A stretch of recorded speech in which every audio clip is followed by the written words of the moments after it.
Let's jump right into this explainer. Today, we're exploring a concept that totally flips our everyday understanding of politeness right on its head. We're going to look at how strict, seemingly rigid administrative rules are actually an extension of deep, compassionate care.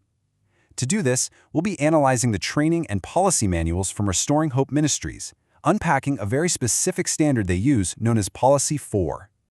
Picture this. You're walking down the cereal aisle at your local grocery store. You make eye contact with someone you recognize, and you know exactly where you know them from. It's a private care facility or a counseling center where you work or volunteer.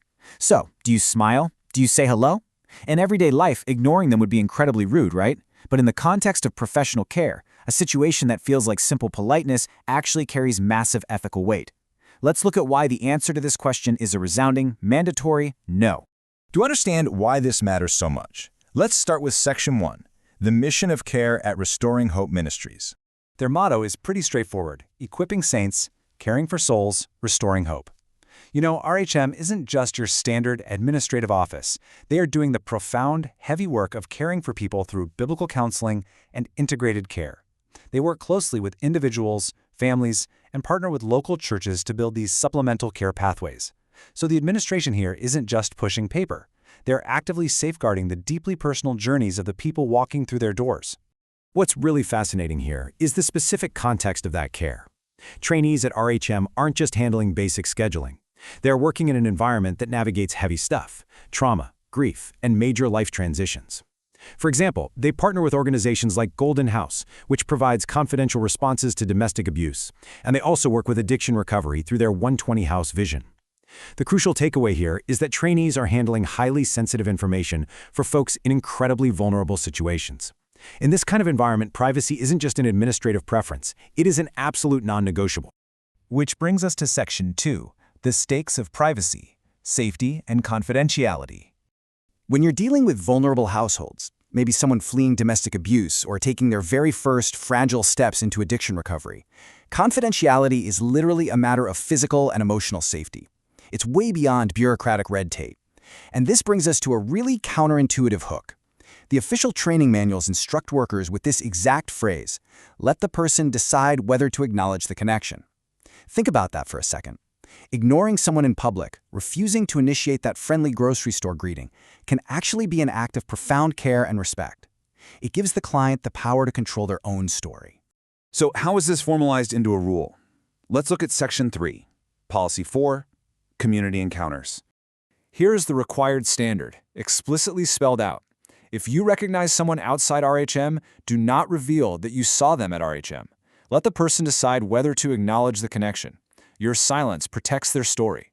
If a trainee were to casually say, "Hey, great to see you, how are things at the clinic?" in front of that person's friends or family, they could instantly reveal a trauma or a recovery process that the person was keeping entirely private. This policy demands that administrative staff put the safety of the client way above their own desire to be polite. Now for Section 4, setting boundaries in practice. How do trainees translate this high-level policy into their daily workflows? Because it's one thing to understand the ethics, but it's another to execute them flawlessly while sorting files and routing emails. The training manual breaks down dense policy into 4 actionable everyday rules. First, pause when the assignment, authorization, or privacy level is unclear. No guessing. Second, use only the system, account, device, folder, and information approved for the task. Third, ask the assigned supervisor before sharing, changing, deleting, publishing, or escalating non-emergency information. And fourth, this one is absolutely critical. Document and report mistakes promptly. Early reporting protects people and improves correction. Hiding a mistake here could lead to a catastrophic breach of privacy. There's a very clear line drawn here for communication boundaries. Administrative trainees are there to listen and route. They should listen without requesting unnecessary personal details and accurately state their trainee role to route the inquiry. The restrictions, on the other hand, are crystal clear. Absolutely never recommend, diagnose, promise, or counsel beyond their specific assignment. Even if a trainee desperately wants to help, overstepping that boundary compromises the entire ecosystem of care.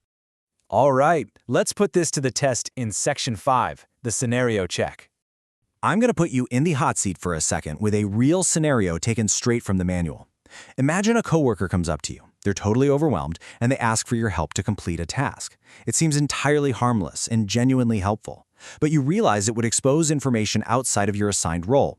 What do you say? What do you avoid doing? And whom do you contact? Here's exactly how the manual says to handle it. Step 1. Pause and say no to informal workarounds. There's simply no just this once when it comes to data security. Step 2. Avoid accessing that unauthorized information entirely, relying on minimum necessary access no matter how helpful you want to be. And Step 3. Immediately contact the designated RHM leader or supervisor, stating objective facts rather than making accusations. You just state the facts of the workflow conflict and let leadership handle it. This really hits on the overarching ethos of the whole program. The manual actually states, training should improve the work without crowding out the work. Boundaries, strict privacy rules, and rigid administrative workflows aren't there to block service. They exist to ensure the service is safe, durable, and effective. When a trainee refuses a workaround or stays completely silent in a grocery store, they are actively participating in the hard, quiet work of restoring hope. I'll leave you with this provocative thought. We often view boundaries as walls that just keep people out, but as we've seen throughout this explainer, sometimes drawing a firm line, even choosing not to say hello, is literally the most compassionate thing you can do. So how do strict boundaries in your own life and work actually create the freedom to care for others better? Thanks for joining me for this explainer. I hope it completely changes the way you think about the ethics of silence.